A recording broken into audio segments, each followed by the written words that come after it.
For those of you up here on this tank, this guy up here, he used to live in California. He fished out here with us for several years. He was a two-time champion on the West Coast Bass Tournament Trail. He was also the runner-up at the U.S. Open at Lake Mead a few years ago, but now he lives in a Suburban. Okay, somewhere back there.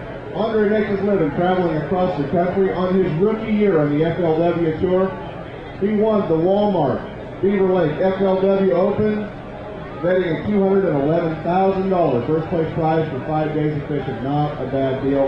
And he won it on a bait that he manufactured, some of the stuff you're going to see today. Robert Lee won last year the Bassmaster Delta Open on one of Andre's new baits, the Boom Boom Tube.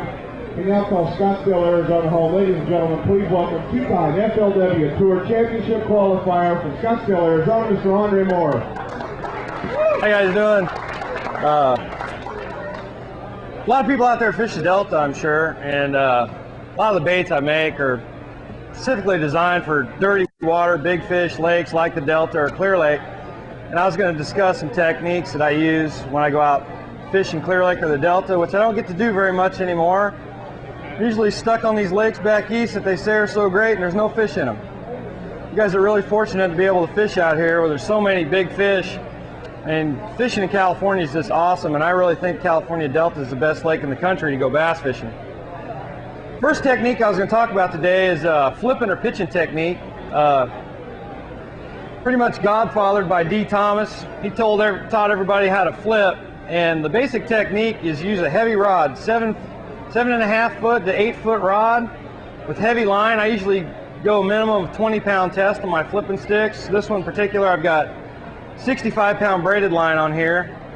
And the basic flipping technique is you hold your line in your thumb like this and just pendulum your bait out to cover your fishing. Works great in Clear Lake and the Delta where you have expansive lines of tules, but a lot of the lakes I fish now these days don't really have a hard bank that you can actually just sit there and flip along. So I use what we call pitching, where you actually pitch the rod out there with the reel engaged in free spool. This works better for me because I can keep my boat away from the cover, which doesn't spook the fish as much, and I can just cast to objects that I want and present the bait really quietly next to the cover. This particular bait is probably one of my favorite baits to use when I'm pitching. It's called a Boom Boom Tube. It's one I gave to Robert Lee, and he won the BASS out here on the Delta last year. Typically when I fish this bait, I fish pretty fast. I pitch to the cover, I'll let it rest down next to the cover, move it a couple times, let it sit there, maybe move it one more time, and usually I'll just reel it in and go to the next piece of cover. Clear Lake especially, the fish get pretty finicky and you have to let the bait sit there a long time to get the bite. A lot of times I fish too fast on that lake, and patience really pays off in this technique. Seems like the slower you can bring yourself to fish most of the times, the more bites you're going to get. The colors I like to use in Clear Lake or the Delta would be a watermelon red, a black red, June bug. Any of your darker colors that have red or green flake in them seem to work in any of the lakes. I tend to stay with more of the brown shades if the water's brown and the green shades if the water's green. I try and match the color of my bait to the color of the water because most other creatures in nature tend to camouflage into that stuff, so I try and camouflage my baits actually. A lot of people try and make baits that stand out. I try and match it to make the bait more natural. This color I'm using here is an oxblood. It's really good at any western lake. And I'll also stuff a rattle inside of this bait. When the water's real muddy, it really makes a difference. Another bait I'll show you here, it's called a double wide beaver. It's brand new. The retailers at the show are the first people anywhere in the country to get it. And it's a bigger version of another bait I make. It's primarily designed for the Clear Lake and the Delta, for the bigger fish you guys have out here. What's really unique about this bait is the way the tail is split on it. So when the bait falls and when you shake it, those tails pinch together like a crawdad pincher. This provokes a lot of strikes from fish because there's not many baits that simulate that motion. This color right here is what I would consider a brown watercolor I use. It's called Big Texan. Works really good in the South Delta or in the West Delta where that water gets that brown color. Typically when I fish this bait, I'll do the same thing. Pitch it out to the cover, let it fall down. Either shake it or just hop it back real slow. When I go fishing these days, if I go out to Clear Lake or the Delta, I usually know my spots and I know where to go and I can fish real slow. But when I go back east, I have to cover a whole lot of water to find out where fish are. So it's a good technique for actually covering water fast, and then when you find the fish, to slow down and fish the area more thoroughly.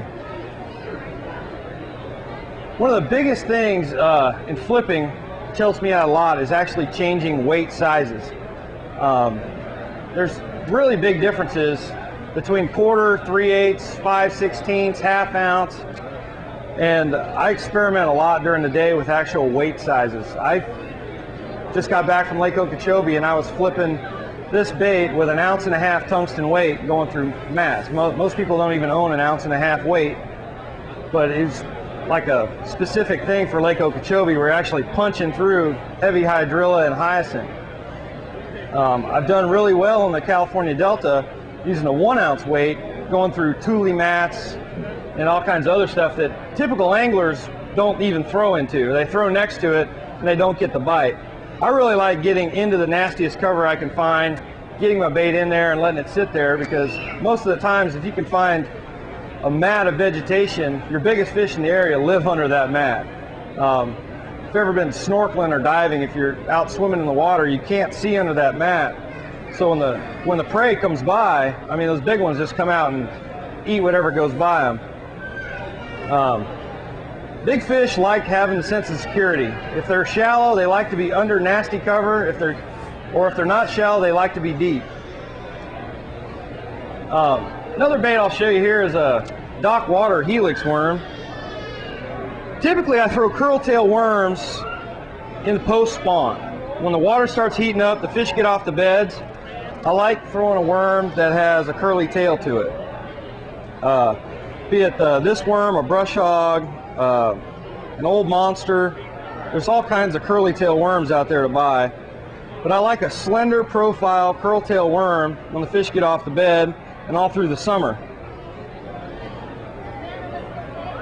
So after fish are done spawning, there's a whole lot of fish in the bait chain that have just spawned also. So there's a whole lot of real small fish out there early in the spring. So a lot of fish start keying in on tighter vibrations or more slender profile baits. Early in the year and late in the year, there's a lot of bigger fish out there and bigger bait. So I tend to use the wider profile baits earlier in the year.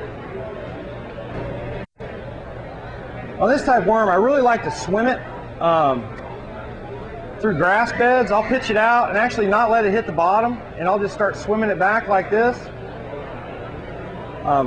I can locate a lot of fish real fast like this, and sometimes you can't get a bite if you let it hit the bottom. It's one of those things, when you're out fishing, you really have to experiment with what you're doing.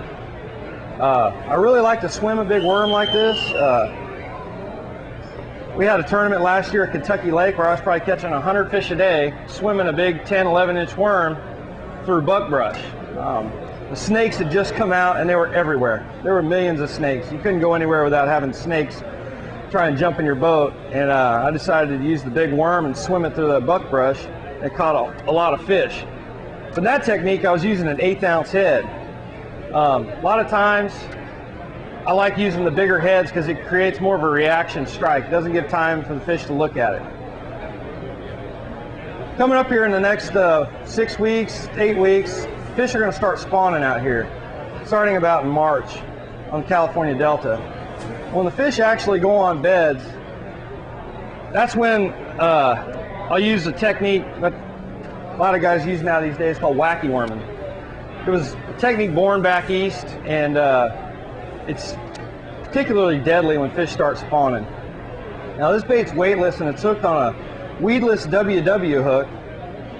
And what I'll typically do in the Delta is I'll look for a tule clump that's got a nice big hole in the weed beds around the tule clump. Usually anytime you find a hole in the Delta or Clear Lake in the weeds, there'll be a fish spawning in that hole. what I'll do is pitch this worm out in that hole and let it rest. It's very important to let that worm rest and go to the bottom and just let it sit there a while.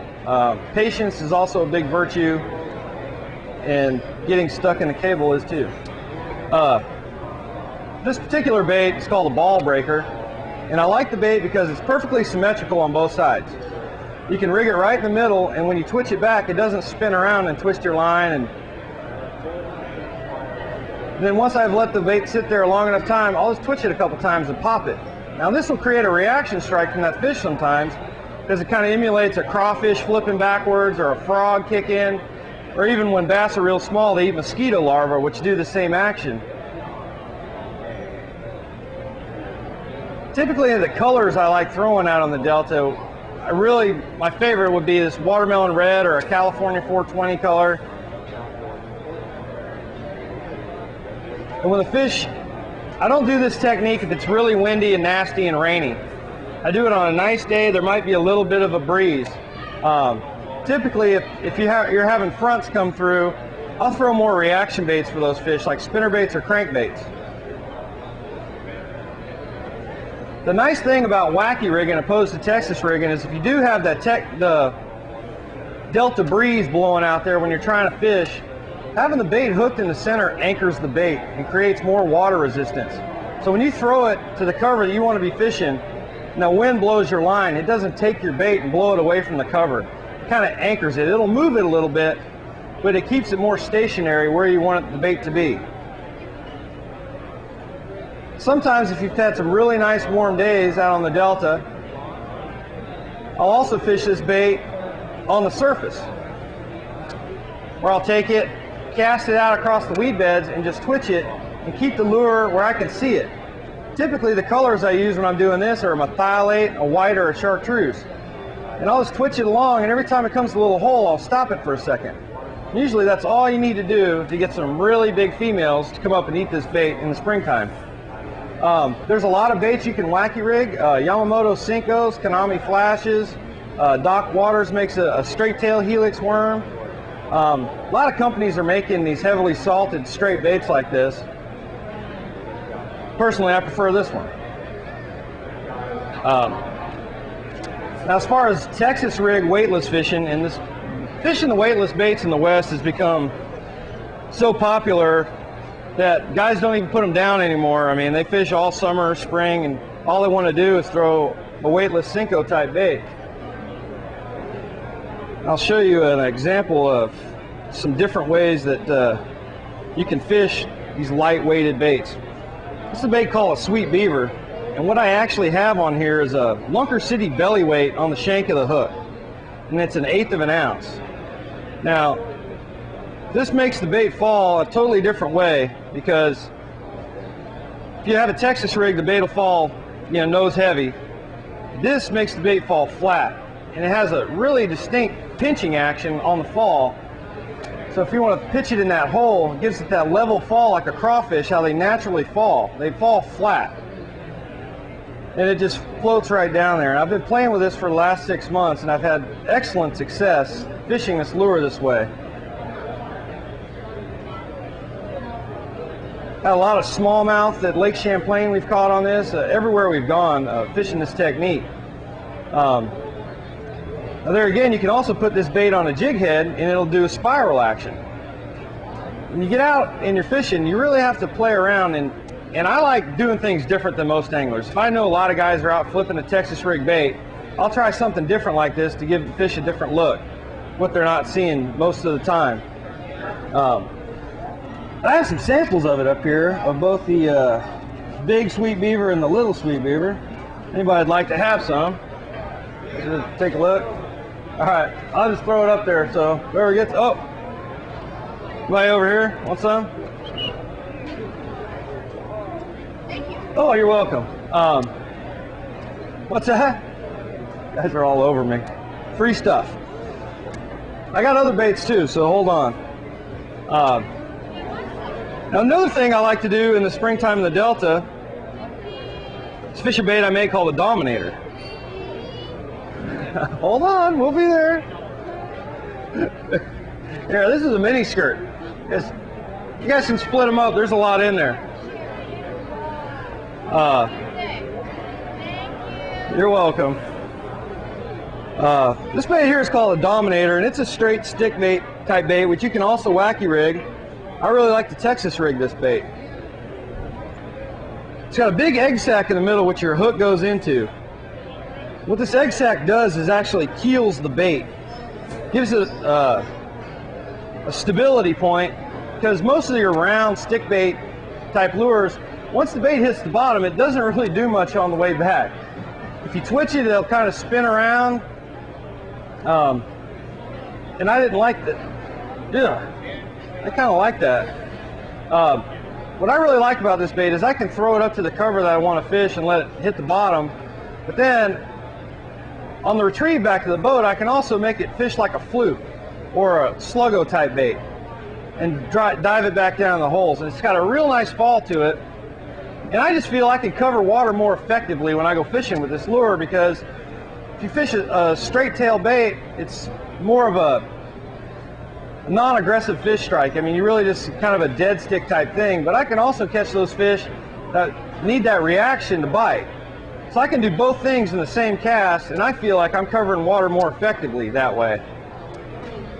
This particular color is called Lime Ice, and I really like it in lakes like Shasta, Oroville, Folsom, where you have spotted bass. When in the springtime, when the water gets up and they get in those willow trees, this bait can be extremely effective, because sometimes the fish will be in the willow trees, the willow tree will be 30 feet deep, but you don't want your bait to go all the way down there. You can count this bait down to about 10 feet, twitch it a few times, and keep it in that strike zone longer.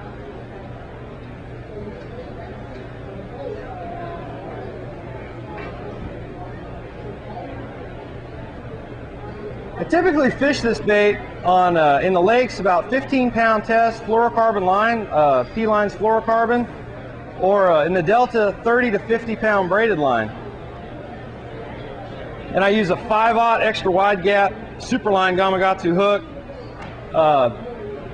In the lake, sometimes I'll use the 5/0 offset round bend if I'm actually fishing for spotted bass. Sometimes the spots are mouth so small, they have a hard time getting that big hook in their face. The drop shotting technique has gotten extremely popular out on the West Coast, and typically on a drop shot rig, you have your weight below your bait. I kind of stay with about 12 inches is a good rule of thumb. Sometimes I make it shorter and sometimes I'll make it longer. Typically in the spring I have it real short. Later in the year the bait gets further off the bottom. The particular bait I'm throwing right here is called a DS Creature. It's actually the first jig ever designed to be on a drop shot rig. And the reason we designed this bait is, if you go to the lakes, it's hard to catch a different size fish than what most guys are catching on a 4-inch worm. You get locked into everybody catching these 1.5-pound fish, and 3/4 of the field is going to have a 7.5-pound limit, and some guys will be lucky and get one bigger bite. This bait is designed to be finessed, but still get a little bigger profile and keep some of those smaller fish off of it. But how I like to fish this bait, sometimes I'll throw it on a longer leader, and I'll throw it out to the cover I'm fishing, typically a break or a point or a hump, and I'll let the weight sit on the bottom and just let that jig slowly sink down, and just barely raise that jig up off that weight and let it sink back down. It makes it really, really natural looking. Now I'll just raise it up, but I won't move that weight. A lot of times on these lakes, the fish on a point will be in one small little area about as big as this top of this tank, and you just keep it right there. If I'm fishing really deep with this bait, I'll vertical fish it, where I have my boat on top of the spot, my electronics tell me the fish are there, and I'll just drop it straight down to where I want that bait to be, and just shake it. Leave it right there and shake it. Now it's got a trailer on this, which is called a mini skirt.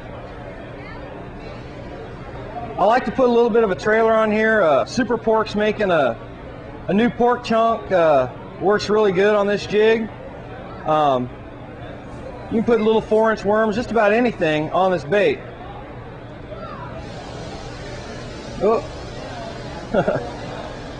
Typically I stay with the greens or shad patterns in the lake. When the water's cold or in the fall, we have a few shad patterns I'll throw in this.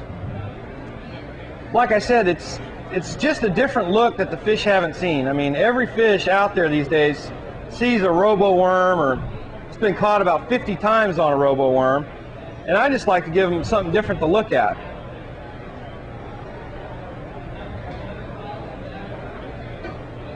The hook I really like to drop shot with, this hook here, it's a WW hook. It's a weedless wacky worm hook. We designed it, and the small sizes work great for drop shotting, because you can still have an open hook but not get hung up every time. Somebody wants a package of these? All right, here we go. Oh, so you get them? They're behind the bleachers. All right. What makes this hook unique is typically if you tie on a nose hook type bait or a hook, there's only one point of contact with your line, which is the eye. This hook's different because after you tie your knot in the eye, and I typically tie a Palomar knot.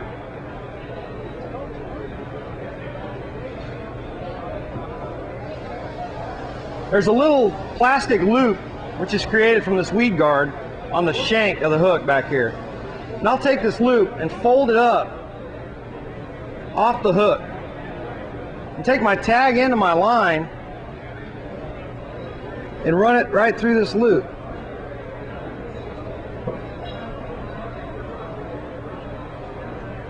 It's like that. What this does, it's got a second anchor point on the line, so the hook always stays straight. It doesn't turn sideways and you foul hook fish in the corner of the mouth. It always stays perfectly straight, and you hook them right between their little nostrils right there. Another thing I do, which is different than a lot of guys, is when I use these clip-on weights, I'll tie an overhand knot in my line, make the line double, and tie another overhand knot just lower than that. So it gives you two pieces of line to hook to. When you're fishing these lakes with 6-pound test, every little rock that weight grabs seems to rip your weight off your line. When you do that, one of the strands might break, but you'll get your weight back, which is nice, especially when these tungsten weights cost $1 a piece. And I'll just take my little tungsten weight and clip it right here in the middle of these two loops. So it's got both loops in the clamp. I think I gave away all my mini skirts. Another thing I like to do with this hook, this is a number 4, and it's got a little bit longer shank than your typical drop shot hook. What I like about that is I can actually thread my worm onto that part of the shank about 1/4 to 1/2 inch. So when you're catching a lot of fish, every fish you catch, if you have a nose hook, it seems to throw your worm off and you got to get another one. So you can save a lot of baits that way. And basically I do the same thing. I'll fish little breaks and points. I like to cast my drop shot rig out and retrieve it. Some guys will drag the bait. I like to actually feel like I'm fishing, so I retrieve it. And I'll just shake it along the bottom like that. But I always try and keep a tight line just so the bait is actually suspended off the bottom, because that's the whole point of drop shot fishing. If you want to drag it along and leave a bunch of slack in your line, you might as well be Texas rigging. It's called a mini skirt. It's been a secret with a lot of guys out here. I've got a couple father and son team that fishes out at McClure quite a bit, and they win about 90% of the tournaments out there in December. And they use this bait exclusively because they can keep it away from a lot of the spotted bass and get to the blacks. It's a little bit more bulky bait, and the spots, the straight tail worm, I mean, spots will run right to those things and eat them, and you can never get it near a largemouth. Oh man, come on, get off there. What's that? Well, typically, yeah, in the Clearwater lakes, but guys are drop shotting in the Delta with big worms. It depends on where you're fishing. I mean, I'll use up to 6-inch worms on the lakes drop shotting, but typically, I consider drop shotting a last resort. I don't go out and go, well, I'm going to win this tournament drop shotting. most people that say that they've lost their mind. But if the fishing's that tough and you have to do it, I mean, usually I got to break the dust off my spinning rod. When it's that tough, I'll go to the 4-inch worm because I want to catch something. I mean, it's usually I haven't been bit in 2 days, and I've got to resort to this to catch them. A lot of the lakes out here are like this, especially in the fall, though. I mean, you really have to finesse them. Fish deep, 30 to 75 feet. Another thing I do, which is different than a lot of people, is I have a 15-pound test braided line on my spinning reel. This line's been on here 2 years, and I love that because I hate changing line on spinning rods. The only difference I do is I'll tie a little 10 to 12 foot section of 6 to 8 pound test fluorocarbon with a blood knot onto my braided main line. Now, this is also nice because fluorocarbon's really expensive, and I've only got to use 10 to 12 feet of it at a time, and I change it about once a day. Fluorocarbon's really hard to cast on spinning reels. It runs off your reel and gives you all kinds of nightmares. And you don't really have to set very hard with that hook. I mean, you usually drag fish up with it. But when I use this fluorocarbon, it's typically in really, really clear water, and I like the fluorocarbon also because it's a little bit tougher. It's harder for fish's teeth to cut the line. And when you're using that real small diameter line, I think that's important because spotted bass in the fall, almost all of them in the lake only thing they've been eating is shad, and their teeth get really long. I mean, super sharp. They haven't been eating a lot of crawdads, and they will cut off 4 and 6 pound tests like crazy, especially if you hook one over 2 pounds. So I really like the fluorocarbon line.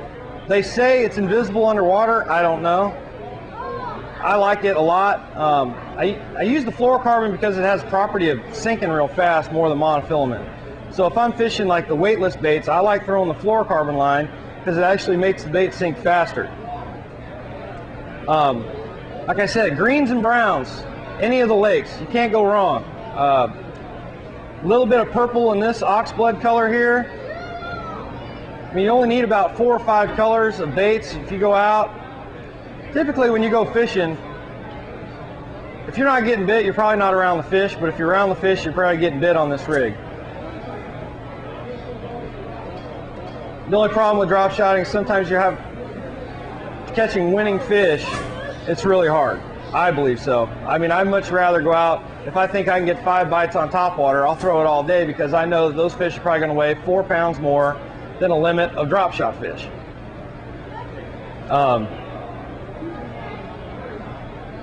There's a lot of different ways you can fish these baits.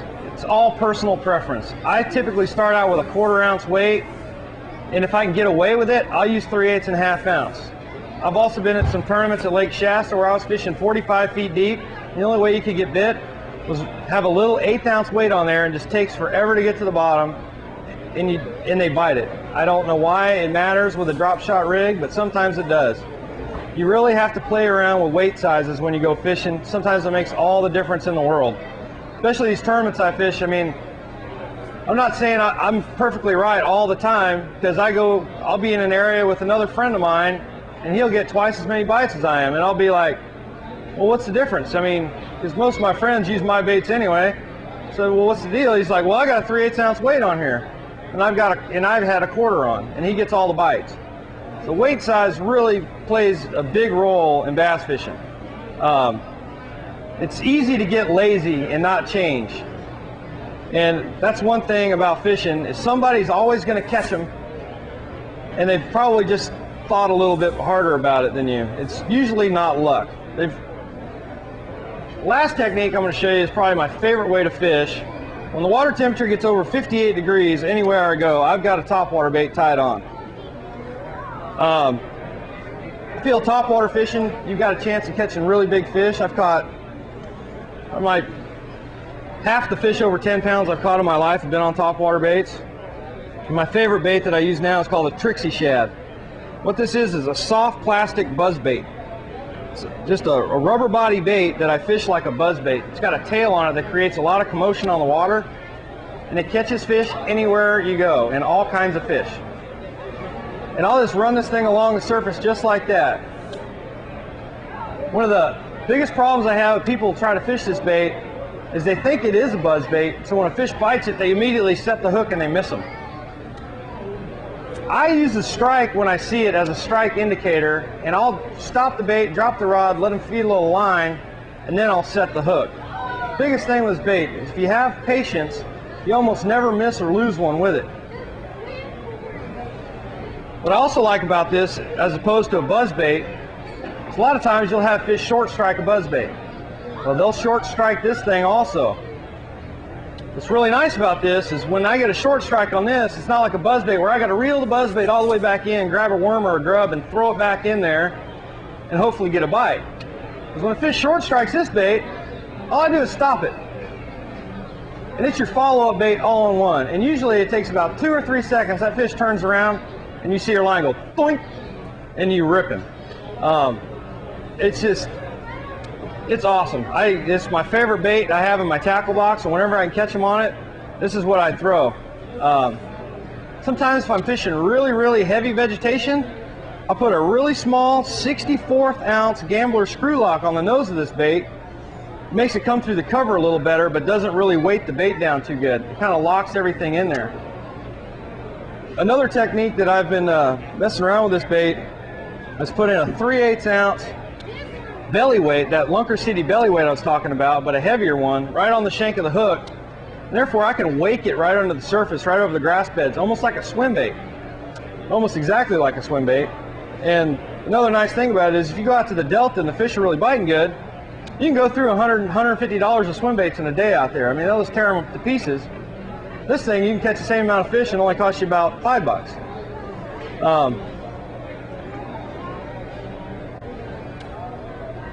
The striper guys out in the Delta have also been using this lure on a jig head for the stripers. Seems like anywhere I go I can catch fish on this bait. That tail just creates so much vibration in the water, fish can't stand it, and it's really natural. If you go out fishing in the Delta, don't be surprised to actually see fish coming 20, 30 feet away, making a wake like a beaver coming to get this bait. It's unbelievable. There's something about the sound and vibration this lure puts out in the water that trigger fish to strike. It's nothing like any other topwater bait out there. It's really subtle. I use it when the water is calm or it has a slight ripple on the water. Another thing I was showing right there is if the fish are kind of reluctant to eat topwater that day, I'll come by a nice piece of cover and just kill it and just let it fall. And sometimes that triggers a strike. Now if I'm out fishing and the fish do not bite this bait, and I want to throw topwater still, usually what I'll do is I'll change to a walking type topwater bait. It has a walk the dog action. Super Spooks or Sammy 100s and 110s are probably my favorite ones. But then when I was going topwater fishing, I had to carry 2 baits because they both have different properties to them. The Sammy works really good if the fish are aggressive and you can work the bait really fast. And the Super Spook's really good if the fish aren't quite as aggressive and you have to stop it and let the bait sit there a long time. So I was having to have both baits tied on when I was going topwater fishing just to experiment every time I went fishing. But I designed this lure, which isn't on the market yet. It'll be out in a couple months. It's called a Vixen. This gives me the properties of both baits. A fast walking bait, but I can also stop it and the bait will lay flat and won't get away from the cover as fast. I don't like a bait when I stop it to sink tail down. Oh, and I got it stuck in the microphone. But anyways, this is a trout pattern Vixen, and it's got a tungsten ball in the back, which gives it a real loud knocking rattle to it, and the glass beads in the head. Typically, if I go to the lake, I'll start out fishing this bait fairly fast like this. I'll make really, really long casts as far as I can throw it, and I'll just put my trolling motor on high and go down the bank and try and figure out if the fish are on points or on steep banks, and just cover a lot of water in a day. What I was saying about this bait though is you can also fish it real slow, which has the properties of the Super Spook, where you can actually keep it right there in the strike zone. You fish it real slow like that. This is more effective in the Delta is the real slow technique. I have better luck on it on the Delta and Clear Lake. Usually on the lakes, when the fish are aggressive enough to eat topwater, they'll eat it fast. You don't really have to mess with them too much.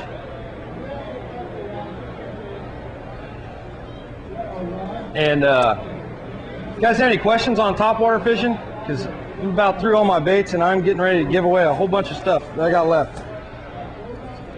Well, I appreciate it. If you guys have any questions on the baits I've demonstrated or techniques or want to see how to rig it, come meet me down here next to the tank.